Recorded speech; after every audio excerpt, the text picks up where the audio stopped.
Okay, so this is a quick lesson on how to play the song Wagon Wheel, famous recording by Old Crow Medicine Band, but apparently it was originally written by Bob Dylan.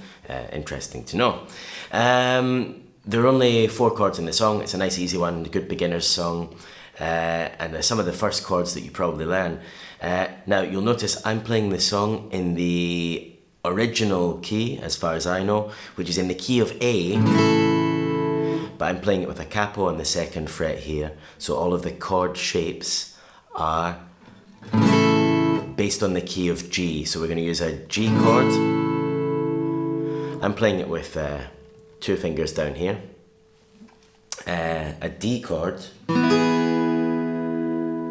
so taking care to play only strings 1, 2, 3 and 4, or 4, 3, 2 and 1. Then it goes to an E minor, which I'm going to play with 2 fingers like this, with my 1st and 2nd fingers. The reason for that is that we go from that E minor to a C. So if we play our E minor chord with those 2 fingers, one of your fingers is already in place. You can just pivot on your 2nd finger.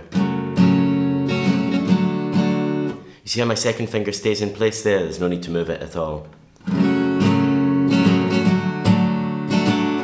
Okay, and those are the chords. The only thing that you have to bear in mind is that the pattern repeats every 8 bars. So we've got 1 bar on G, 1 bar on D, 1 bar on E minor, and pivoting on that 2nd finger to our C chord. And then the 2nd time round, we've got 1 bar of G, D, and directly to C. And we'll hold that C for 2 bars, so it sounds like this. 1, 2, 3, 4, 1, 2, 3, 4. Okay.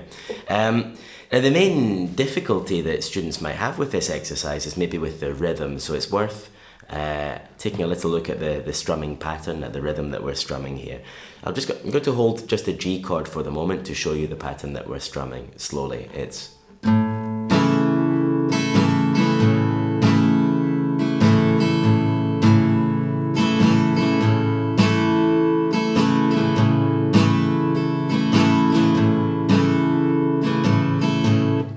okay, the way I like to think of this is, if your hand is doing it, I play it as if my hand was going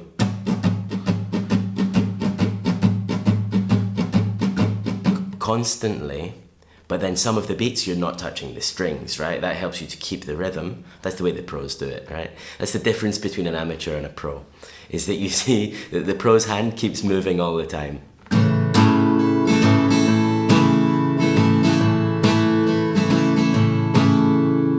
So even when I'm not touching the strings, my hand's still locked into that up-down motion. It's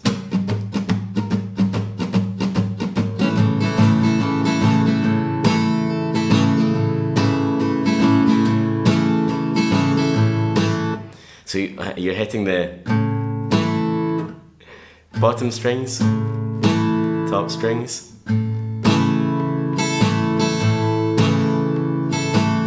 and then the on the top strings. I think it's worth practicing that just with the strings muted. So you just lay your hands across the strings, not pressing down on to play any notes, just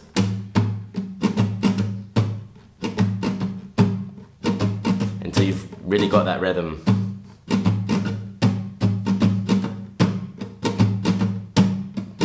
And only then you can put on the chord, put on your G chord, and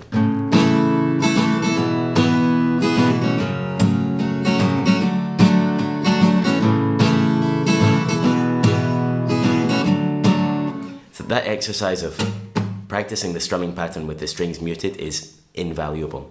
And really that's it for the song. I'd like to see how you play it, so send me your videos of you playing it, and we'll see what points we need to work on. Important to note as well, if you don't have a capo, the best thing to do, get one, because it's probably a good investment, but the best thing to do is probably just to play the song in G for the moment, so with the open G chords, and it sounds like this. It will sound lower in pitch than the original, but it doesn't really matter.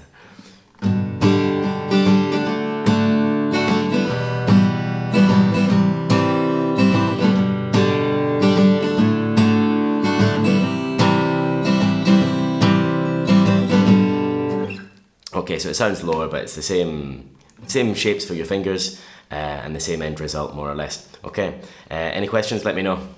Bye.